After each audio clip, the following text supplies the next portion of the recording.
Good morning, AutoZone. How are you? I love it. You know, I've had the honor to probably speak to over 1,000 different organizations over the last 7 years, and Tom made sure that I was here at 7 o'clock this morning. I was here at 8:30 when the doors opened, and let me just speak off script real quick.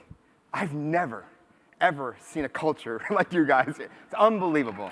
Unbelievable. Unbelievable. The energy, the passion. I've just never seen anything like it, and I'm just honored to be here. As a young kid, my grandfather gave me the greatest leadership lesson of all time. Leaders don't tell people what they're going to do. Leaders show people what they're going to do. And the greatest cultures and the greatest companies understand that the culture of its people and how the people take care of each other and bring love to the organization can transform any organization. The greatest slide that I'm going to show this morning is the slide I'm about to show right now, the love and results slide. This slide is my whole life's work. 2 New York Times best-selling books, thousands of interviews, people I've researched all over the world, comes down to this one simple slide. I believe the greatest companies in the world understand that love and results are 2 sides of the same coin. That if you want to build a company with unprecedented results, you got to have love in your organization. Now, before I came up on stage, I spent the last month, I read your annual report front to cover, I read your newsletters, I met Tom, I met Bill, I've done so much research about your company, and I never saw the word love in any of your literature. No one's talked about love this morning, the great leaders. But love, like my grandfather said, is not said. Don't tell me you love me, show me you love me. Servant leadership, serving others, not just serving your customers first, but serving each other. The greatest companies in the world, whether you're 81,000 strong, 3,000 people in this room, or a small company, companies that understand that it's not just about putting the customer first, it's putting the teammates, putting the zoners first, and building authentic, genuine relationships that are real inside your stores. It's unbelievable the results that you're going to have if you believe in love and results are 2 sides of the same coin. If you look up the word love in the dictionary, it doesn't say not applicable Monday through Friday, 9 to 5. I believe that love belongs in the workplace. You never have to say the words, I love you. You never have to hug anybody. You never have to touch anybody. It's about showing your actions. There's thousands of books on servant leadership. I wrote a book called The HeartLed Leader, and I believe it's one of the first books that say it's not just about servant leadership is good for culture. It's not just good for employee relations. It's not just a touchy-feely good thing. I wrote my book, and I talked about 18 companies in the world that if you bring love in your organization, you're going to have unprecedented results. Bottom line is love and results are 2 sides of the same coin. Every single zoner in this room, you have a religious philosophy. You want to follow Christ and be a Christian. You want to be a Jew. You want to be a Muslim. You want to be an atheist. You want to be a Hindu. What's beautiful about this culture is the incredible diversity. You have a religious philosophy. Every person in this room has a political philosophy. You want to be a Democrat. You want to be a Republican, a liberal, a conservative. This year, you probably want to be nothing, but you have a religious philosophy. So, thank you. Thank you. Thank you. You have a religious philosophy, you have a political philosophy, but has anyone ever asked you, what is your leadership philosophy? I guarantee you they never have.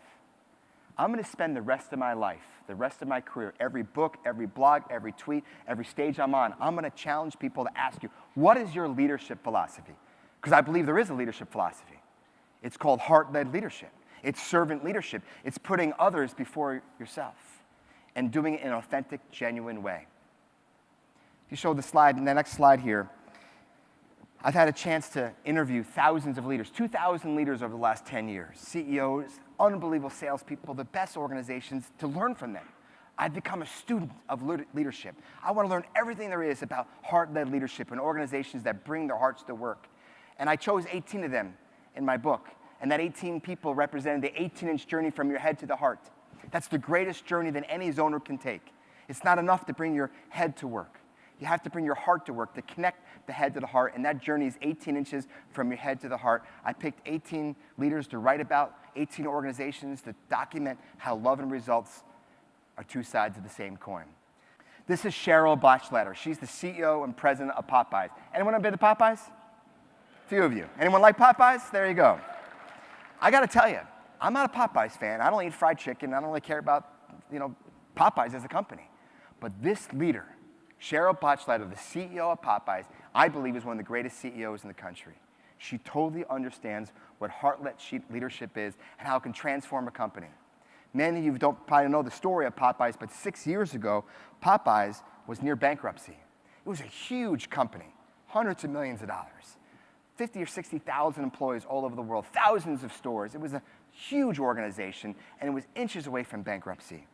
They had all the restaurants need to be remodeled. There was more lawsuits against the franchisee and franchisor than pretty much any restaurant chain in the world. Customer satisfaction was low. They had no new menus. They had declining sales. It was inches away from bankruptcy. Cheryl was asked to become the CEO and president. Just months before her dad passed away, months before that, she was diagnosed with breast cancer. She overcame so much. And then she became CEO of this failing organization. And the first week she was CEO, she looked at her 12 direct reports, and she took them on an offsite. An incredible story. And she says to them, we're inches away from closing and bankruptcy. This company is dying. The culture is terrible. We have to change it. I'd like to hear from you. Tell me about all the jerks we've ever worked for. Tell me about the cultures you've ever worked for, companies you've ever worked for, where you hated to go into work, and you worked for a narcissist and terrible culture, terrible people. I want to hear how that affected you. They spend hours talking about the jerks they work for and the narcissistic and the egos and the terrible cultures, and they really learned a lot. And then she said, tell me about the heroes you work for, the most authentic, genuine, heart-led leaders. Tell me about places where they had love in organizations, where people loved going to work, was an incredible culture, and what happened. They spent hours talking about that. And she was convinced that if she was going to turn around Popeyes, she had to change the culture. So she pledged that day that she was going to spend a third of her time, 33% of her time, mentoring, loving, serving her 12 direct reports. This is the CEO of a 50, 60,000 employee company, huge company, and she spends a third of her time mentoring, serving, blessing, honoring, building her 12 direct reports. And then she said, and you 12 direct reports, I want you to do that with your direct reports. And it went all the way down the organization. She believed that she's going to turn around Popeyes. She had to put not her customers first, but also her people first.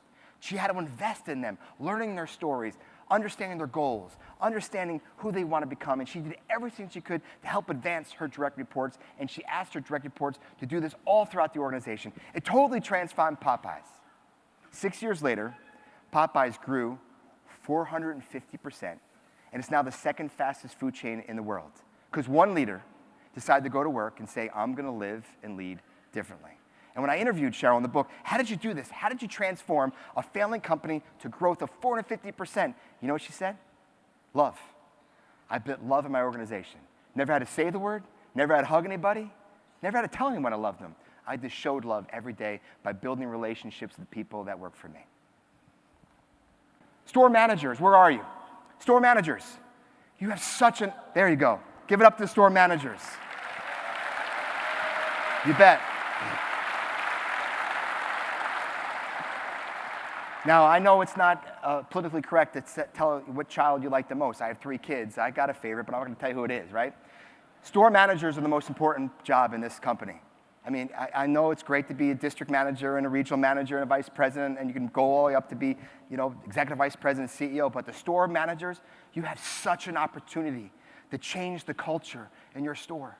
When you learn your story, when you bring love to the workplace, where it's not just stop, drop, 30, put the customers first, you put your people first, and you learn their story, and you share them, and you let your employees know and your fellow zoners know that you got their back because you care about them. That's how you truly transform this company. This next slide says it all. I believe there's 18 traits to take the journey from the head to the heart. 18 inches from your head to the heart. To be a heart-led leader, you need to be humble. You need to have passion and empathy and generosity and vulnerability and authenticity. These were words were 10, 20, 30 years ago were soft words. They were just good to have. But I believe leaders need to possess these qualities. If you're not authentic and genuine and humble, millennials won't work for you. If you're not real if you're not totally transparent, if you're not a hardworking and get to know your people in a helpful, heartfelt way, you're not going to win their trust and win their love. And when you win their love, they'll do anything for you. And if you build this kind of cultures, customers see this, they sense this, and they'll give you unbranded loyalty. Being a heart-led leader is not just about growing revenue. Your CFO came up here, you have an unbelievable trajectory, you're a $10 billion company. I think you're going to be a $20 billion company in your lifetime. Unbelievable results. But being a heart-led leader is also about changing lives, investing in your people because you know their story and you believe in them. And hearing all these stories, being here at 8:30 in the morning and hearing all the awards and stories motivated me, inspired me that when you believe in people, unbelievable things happened. People always ask me, why do you do this? Why are you on the circuit? Like, why do you write books? Why do you want to get on stage? Why do you want to share this story? And it's math. Here's the math. I'm speaking to 3,000 leaders, 3,000 zoners that are influencing 81,000 zoners that influence 6 million customers a week in 5,800 stores. I mean, the power that if 3,000 zoners that are leaders in this organization decide that they want to become a heart-led leader. They want to lead with humility and love and purpose and passion, and they want to believe in people. It'll transform your business. You know, the research I've done, like, you know, the pledge, live the pledge, customers are first, drop, stop, 30-30, what a Joe, gotcha, go the extra mile. These things are unbelievable. You've got customer service down. Benchmark, I'm going to write a whole chapter about how AutoZone owns customer service. But I want to challenge you. You want to get more market share? You want to not have 15% market share, but have a 50% market share? You want to be a $20 billion company? You want to grow to be one of the greatest companies in the world?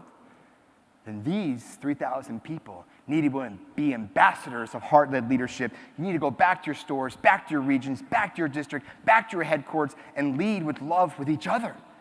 You never have to say the word. You never have to hug anybody. You never have to say I love you. You have to do what my grandfather did for 57 years to my grandmother. Don't tell me you love me. Show me you love me. Thank you so much, zoners. God bless. Thank you very much. Thank you. Thank you.